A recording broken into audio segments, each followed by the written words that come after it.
Ryan Reynolds here from Mint Mobile, with a message for everyone paying big wireless way too much. Please, for the love of everything good in this world, stop. With Mint, you can get premium wireless for just $15 a month. Of course, if you enjoy overpaying, no judgments, but that's weird. Okay, one judgment. Anyway, give it a try at mintmobile.com/switch. Upfront payment of $45 for 3-month plan, equivalent to $15 per month required. Intro rate first 3 months only, then full price plan options available. Taxes and fees extra. See full terms at mintmobile.com. If you love hurricanes, daiquiris, and, well, any rum cocktail, listen up. Captain Morgan's about to shake things up like never before. We're talking Bourbon Street, New Orleans, home to legendary drinks and unforgettable moments. But what if we told you the most iconic cocktails here have one thing in common? Hint? It's not bourbon. That's right, it's rum. And Captain Morgan is bringing unforgettable fun to Bourbon Street in a way you won't want to miss. Get ready for something big as we gear up for Super Bowl 59. Make sure to keep your eyes on NOLA's most iconic street. Who knows? Bourbon Street might just need a new name. Stay tuned for clues and get ready for the most legendary adventure yet. Please drink responsibly. Captain Morgan Original Spice Rum, 35% alcohol by volume. Captain Morgan Rum Company, New York, New York.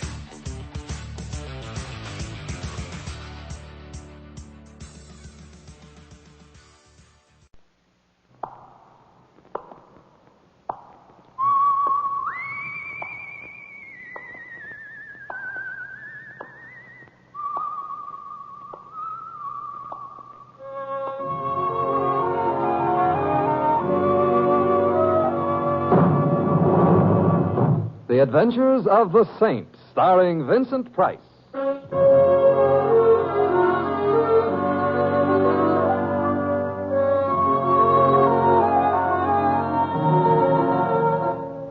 The Saint, based on characters created by Leslie Charteris and known to millions from books, magazines, and motion pictures. The Robin Hood of modern crime now comes transcribed to radio, starring Hollywood's brilliant and talented actor Vincent Price as The Saint. Hey, Mr. Templar. Yes, Louis? You look tired. I am a bit. Been working or something? Or something. That is, I've been playing chess. Uh-huh. So wipe the lipstick off your mouth. The lipstick? Thanks, Louis. You're welcome. On a chess player, it don't look good. It was a very close game. That I can figure out for myself. Hey, look, somebody's moving out of your house, you see? There's a moving van parked in front. Yeah, so there is. I better stop here. They're still lugging furniture out. I hope it's the people who have the apartment over mine. Why, what's the matter with them? Large feet. Uh-huh. Hey, that's odd. What? That desk they just put in the van, it looked familiar. All furniture nowadays looks familiar. Oh, they're all finished. I'll pull up. Don't bother, Louis. How much do I owe you? A buck. Hey, Mr. Temple, what's the matter? I'm beginning to realize why it looked so familiar. Why? Because it was my desk.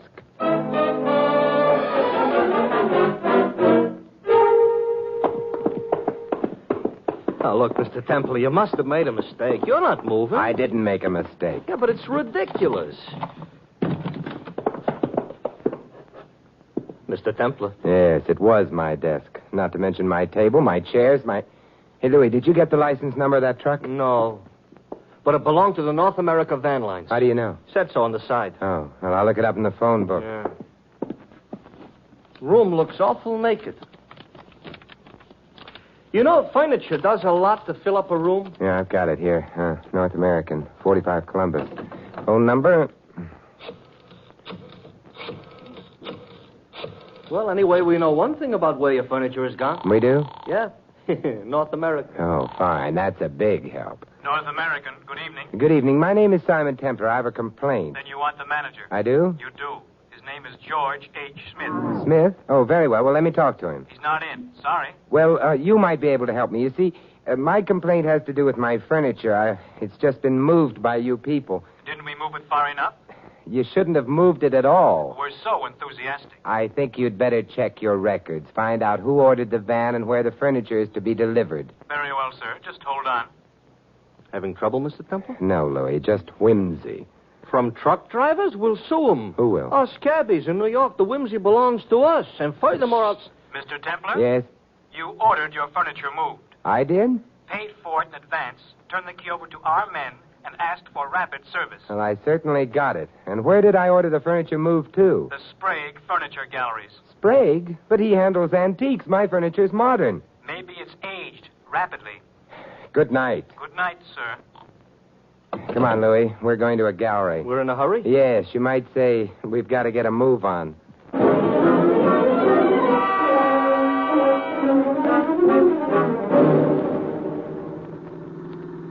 Louis, I'm puzzled. I'm ahead of you. My furniture couldn't have been stolen for the money it would bring. It wasn't that valuable.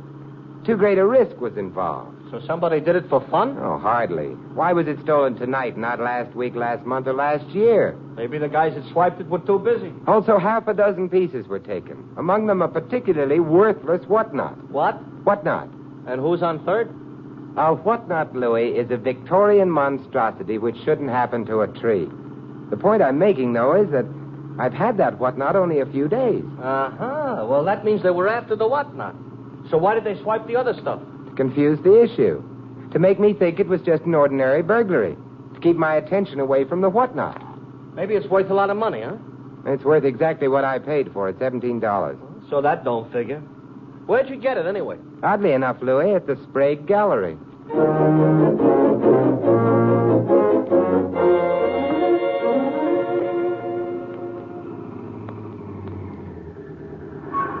Oh, that gallery don't look open. Come on. Sprague sleeps in the back. He has a small apartment there. There's no truck around, Louis. Must have already unloaded. Yeah. Mr. Sprague ought to wash his windows. Yeah, I can't see a thing inside. Must be a bell around, however. Oh, yeah, look, here's one. Sounds like an antique bell. Antique or not, it should awake Mr. Sprague. So maybe somebody should ought to tell him on account of it ain't wake them. No. Hey. Yeah, door was open. He may have forgotten to lock it. Hey, light a match, Louis. Okay. Oh, thanks. Oh. Well, now we got light, but... Hey, there's your furniture. Yeah, so it is. Desk, table, couch, And the whatnot. Yeah. Truckman evidently delivered the stuff and left. But, where's Sprague? Maybe in that back room, huh? Yeah, well, we'll see. Oh, the lights are on in here. Kind of a cluttered place for a guy to live in. Yeah, not only cluttered, Louis. It looks as though a hurricane had made more than a passing visit. Yeah, Mr. Templar. What are you staring at? Back here, behind the bed. Huh? Somebody besides the hurricane also visited? Knife is still in his chest. He ain't noticing it? He's dead. Oh. Hey, there's a car. Yeah, seems to be in the back. It's gone. Yeah, so I hope is the killer. Come on back in. We frightened him off, Louis. Speak for yourself. I don't frighten babies. But he was still here. Why? Evidently he hadn't finished his job. But what job, Louis? Well, you said the place looked upset. Maybe he was searching it. Yeah, that's true, but searching for what? The furniture was delivered, the truckman left. The odds are that by the time Sprague was already dead. Yeah. Very well, then, what could the killer have been looking for? The whatnot was here whenever he wanted it for. Louis... I didn't do it. You know that whatnot must have had a history. Sprague probably has records showing where he purchased his furniture. Uh-huh. So the killer hung around trying to cover the back trail of the whatnot, huh? After all, he didn't expect us to notice the truck leaving your house with your furniture. We ain't supposed to have been here so quick. Is that good? Only if we find what the killer didn't find. Well, me, I give up. What do we do now? We do just what the killer did before we interrupted him, Louis. Search for Mr. Sprague's ledgers. We go through them, huh? Yeah. And maybe they'll tell us why a man had to die for a whatnot.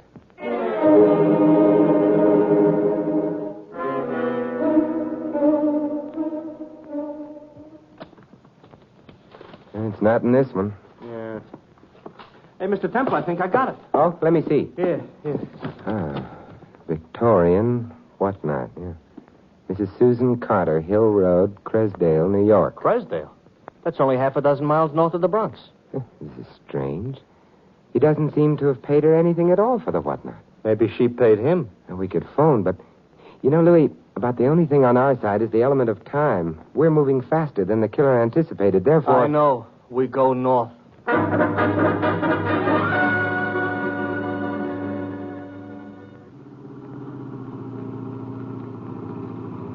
You know something, Mr. Templar? The trouble with the country is it's so far from the city. I never thought of that. Well, think about it. It's true. I'd rather think about Mrs. Susan Carter. Sprague got that whatnot from her about a week ago. Yeah, and I bought it from him 3 days ago. But, will she be able to help us? Why not? It was her whatnot. Sure, but if she knew anything about it, anything that would make it worth murdering someone for, she'd never have passed it on to Sprague in the first place. We may be chasing a wild goose, Louis. Who needs a wild goose? A wild gander. Slow down, Louis. I think it's that house on the corner. Okay.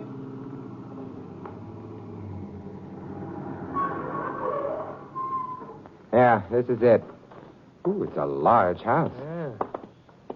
It looks like there ought to be bats flying around it. It's not so bad. It's not a house most people would prefer to live in. Make a wonderful place to die in. Ooh, what am I saying? I have to frighten myself yet? Lights on somewhere inside. They must keep late hours. Let's go. Yeah. Some fun they have in these country houses. Yeah, I think it's time we rang. You know, I'm wondering what she didn't. Hey, look, the light just went out inside. I got a feeling nobody is going to open that door. All right. So I was wrong. But who opened it? It doesn't matter. We can get in. Okay.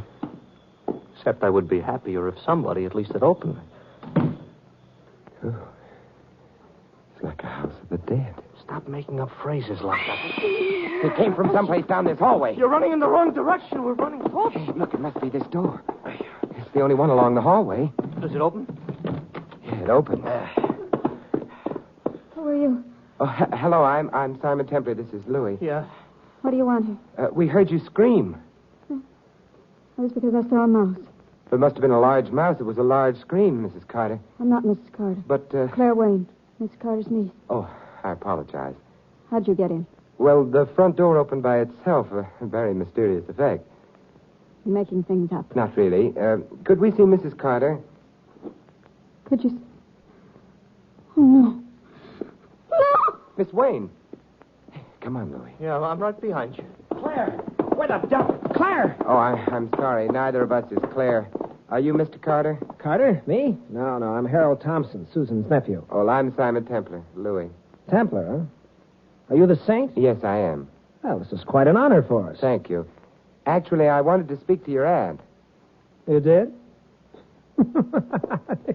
I said something amusing? You've no idea how amusing. I'll laugh about it all night. Hey. Oh, he's gone, too. Yeah, very restless type characters. Well, anyway, we're getting acquainted fast. Except with Mrs. Carter. Large house. We'll have to look through all the rooms in it. You'll have to look even farther than that, sir. I didn't hear you come into the room. You walk softly. It's a habit of mine. The ill and the dying resent a heavy footstep. It frightens them. Really? A delusion of reverence. I suspect they associate it with death coming for them. You're a doctor. Yes, I'm Dr. Thor. My name's Templar, and this is Louis. Good evening, gentlemen. How do you do? You're Mrs. Carter's physician. Yes. She's ill, then? No. She's not at all ill. Well, then I'd like to speak to her at once. About, About a whatnot that she gave to an antique dealer named Sprague.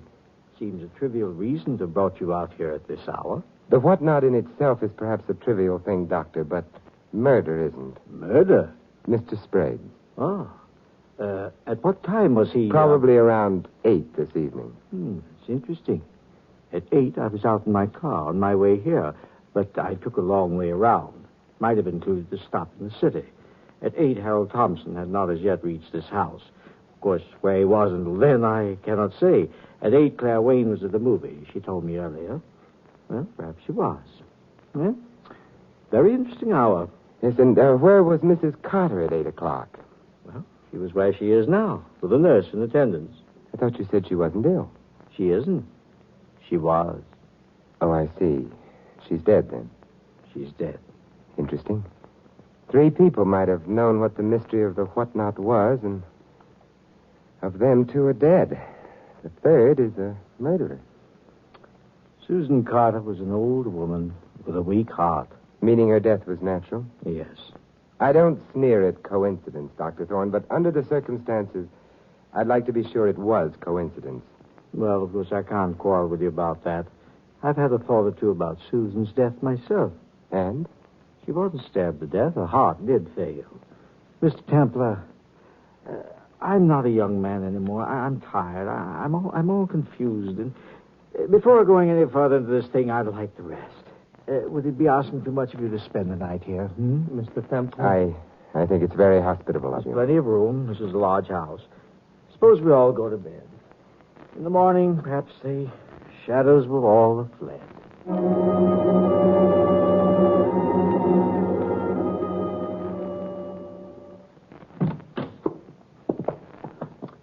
Well, you think you'll be comfortable in this room? I know the house quite well, you see. I played in it as a child. There was a time when I thought that perhaps Susan and I would live in it together, but I married someone else. Good night. Good night, Doctor. Yeah, good night. He's kind of broken up about Mrs. Carter's death, huh? Yes, he is. Could be an act. Seemed genuine. You know, Louis, nobody in this house has an alibi for Sprague's death. Yeah, Mr. Temple, let's go to sleep, huh? In the morning, I'll feel strong enough to be surprised, but right now... All right, we'll go to sleep. Yeah. What could happen anyway?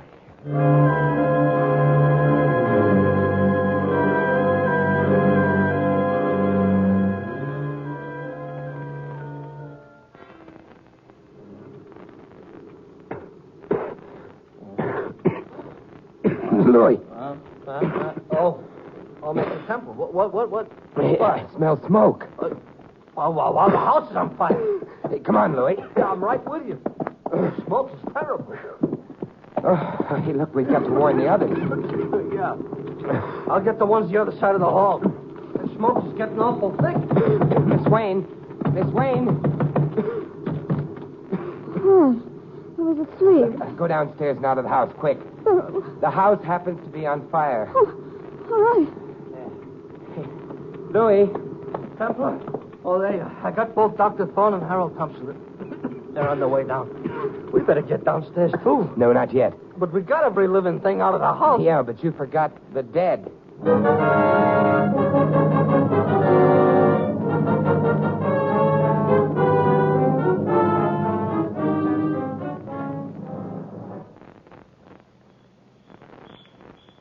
Dr. Thorne, the other men, what happened to them? Be still, my dear. We're safely out. They must have ducked down the back way. No, here they come now. Carrying something. Not something, Harold. They're carrying a corpse. No. Oh, we're far enough away from the house, Louis. We can put her down now. Okay, Mr. Templar. But it's crazy. She's dead, don't you understand? She's dead. Yes, I know, Miss Wayne, but I understand something else, too. That fire wasn't for our benefit. It was for hers. Louis, the lower half of the house hasn't been touched yet. I'm going back in to phone the fire department. Maybe I better go with you. No. You're to stay here to make sure that no one harms her. Miss Wayne? No, Louis. Mrs. Carter.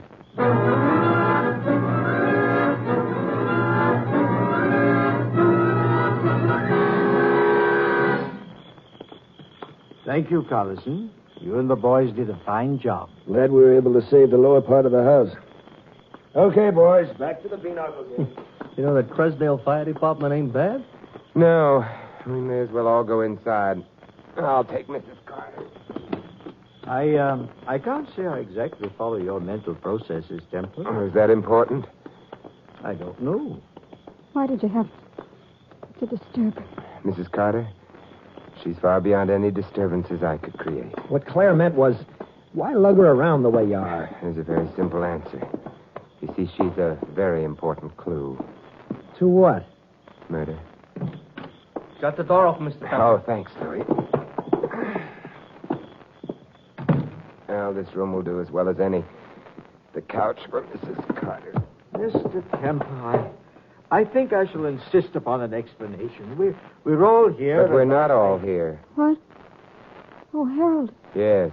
He was with us when we arrived at the front door, but then... Yeah, he must have decided that other climbs would be healthier climbs for him at any rate. You're not saying Harold killed... I'm saying nothing about that at the moment. Dr. Thorne, does Claire resemble Mrs. Carter, as Mrs. Carter was when she was a girl, of course? You're a cute Templar. The answer, of course, is yes. It's an amazing resemblance. Yes, it would have to be. I'm not sure. Why amazing? We were very closely related. That's not the point. Then what is? Someone burgled my apartment, stole a number of pieces of furniture. Among those pieces was a worthless whatnot. Since it was taken along with the others were merely camouflaged. The burglar was primarily after the whatnot. Well, what connection is there between furniture and... death? That whatnot, Dr. Thorne, until a week ago belonged to Mrs. Carter. Oh? A Mrs. Carter who may have died naturally or who may have been killed. I told you her heart failed. Almost anything might have brought it on. Yes, Doctor, almost anything. Perhaps a tiny dose of poison, so tiny that it wouldn't of itself be fatal, so tiny that it would produce no symptoms of poisoning, but it would strain an already weak heart, wouldn't it? Well, yes, it's possible. More than possible. It has to be so. Otherwise, why the fire in the upper part of the house? A fire, therefore, that couldn't have been accidental. No cooking or heating is done up there. Well, maybe somebody was after... The living, Louis? No. No doors were locked. None of us were drugged. The house itself is easier to escape from. The fire had only one purpose, to destroy the body of Mrs. Carter, to destroy the possibility of an autopsy on that body. I'm tired. Oh, tired. I better go home. Not quite yet, Doctor. Mrs. Carter was wealthy? Well, no one knows, you see. She never kept money in the bank. There's always, of course, been a theory that she hid all the money somewhere in this house. She's mean and nasty. I don't mind telling you that Harold and I searched all through the house looking for that money. Did you find it? No. Do you need money, Doctor? His wife spends more than he earns. Of course he does. I do. Harold does. There wasn't any money. Was Mrs. Carter a sentimental woman, Doctor? No. No, she was a bitter woman. She hated. Well. Yes, and she was very ill. She knew she was surrounded by... Yes, vultures waiting for her to die so they could pick up her old bones or whatever money clung to them. Your way of putting it. Well, it's an accurate way. And now that you know, Mr. Templar, may I go home? Yes. Yes, after you answer one question. That question being? Somewhat earlier this evening, when I asked you about the possibility of Mrs. Carter's death having been murder, you denied that possibility. I still... Or perhaps I do no longer deny it. However, That's not my question.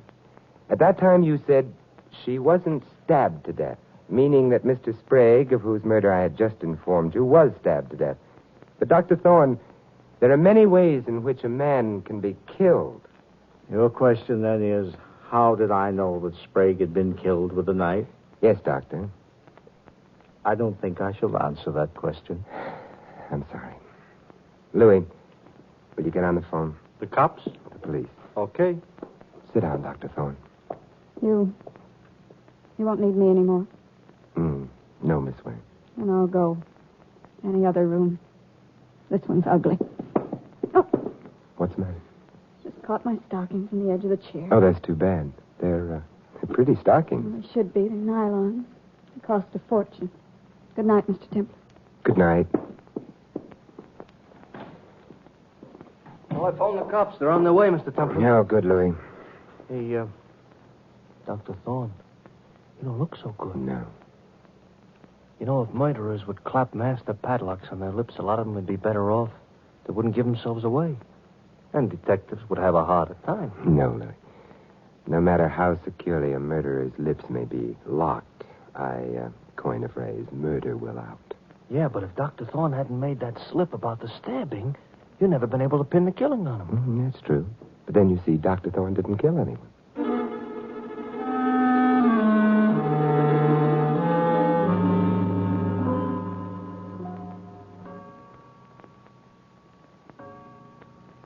Templar, cops are going to be here pretty soon. For the last 10 minutes, nobody has said nothing. No, but Dr. Thorne has undoubtedly been thinking. If he didn't kill anybody, what has he got to think about? About who did? Oh, Mr. Templar, Yes, Doctor? you're quite sure? Yes, I am. There's no hope of... None. Well, it was a resemblance, of course. A resemblance to a woman that I'd... You'll permit an old and tired man and old and tired cliche? Of course. A woman that I had loved and lost. I don't get it. Harold did it, didn't Not unless he wears nylon stockings. he? Nylon socks, maybe, but I stockings? couldn't wait all by myself. Why are you staring at me like that, Doctor? It's late? Dr. Thorne means he followed you to Sprague's earlier tonight. He saw Sprague's body with the knife in it. Well, of course he did. He had to kill him. He also saw you leave when Louis and I got to the gallery. Leave before you could find the record of where the whatnot originally came from. Find it and destroy it, lest it lead to this house and you. No. Oh, yes. Right, Dr. Thorne? You see, Miss Wayne, even now the doctor won't give you away because you look so much like the woman he loved. No, he did. When he killed my aunt. No, a doctor wouldn't have used poison to kill his own patient. Too obvious. A breath of suspicion, and he wouldn't have a chance. Harold. No. His disappearance half an hour ago proved his innocence. To who? Louis, where do you think he went? Me, he didn't stop to tell. He went to Sprague's to get at that whatnot. Because he realized that his aunt had hidden her money in it. Hadn't she, Miss Wayne? I don't know. You do. The police will find it wherever you've hidden it. The police aren't going. Come on, open up in there! Yeah, the police are, and that will be proof enough. It's a pity. And all because of a whatnot. Such an ugly thing.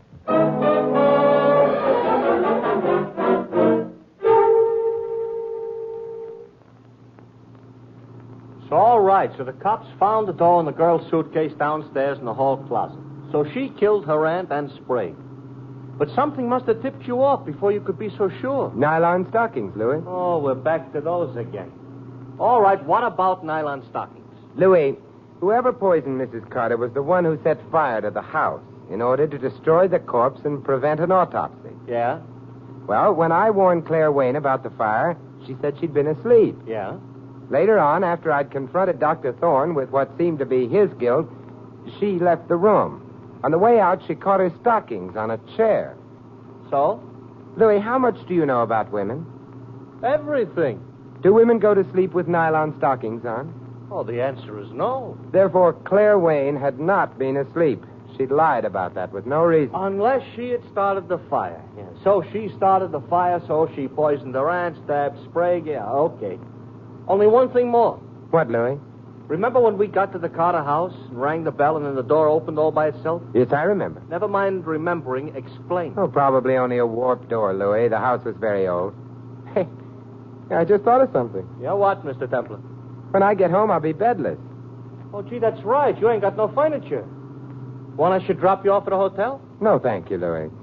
Maybe I can find a good chess game.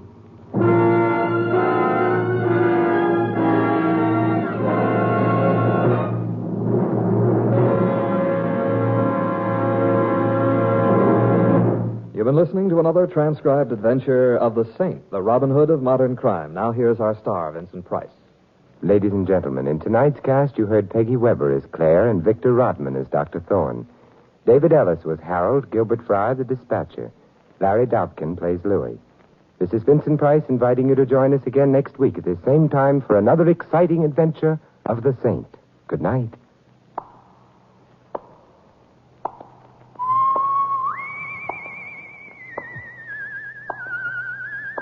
This adventure of the Saint was written by Lou Vitties. The Saint, based on characters created by Leslie Charteris, is produced by James L. Safier and directed by Helen Mack. Vincent Price is soon to be seen co-starring in RKO's production of His Kind of Woman. 3 chimes mean good times on NBC. For something new and exciting in your big Sunday lineup on NBC, listen to the Phil Regan Camp Show coming up next. There'll be prizes for talented GIs and the very best Sunday listening for you with the Phil Regan Camp Show next on NBC.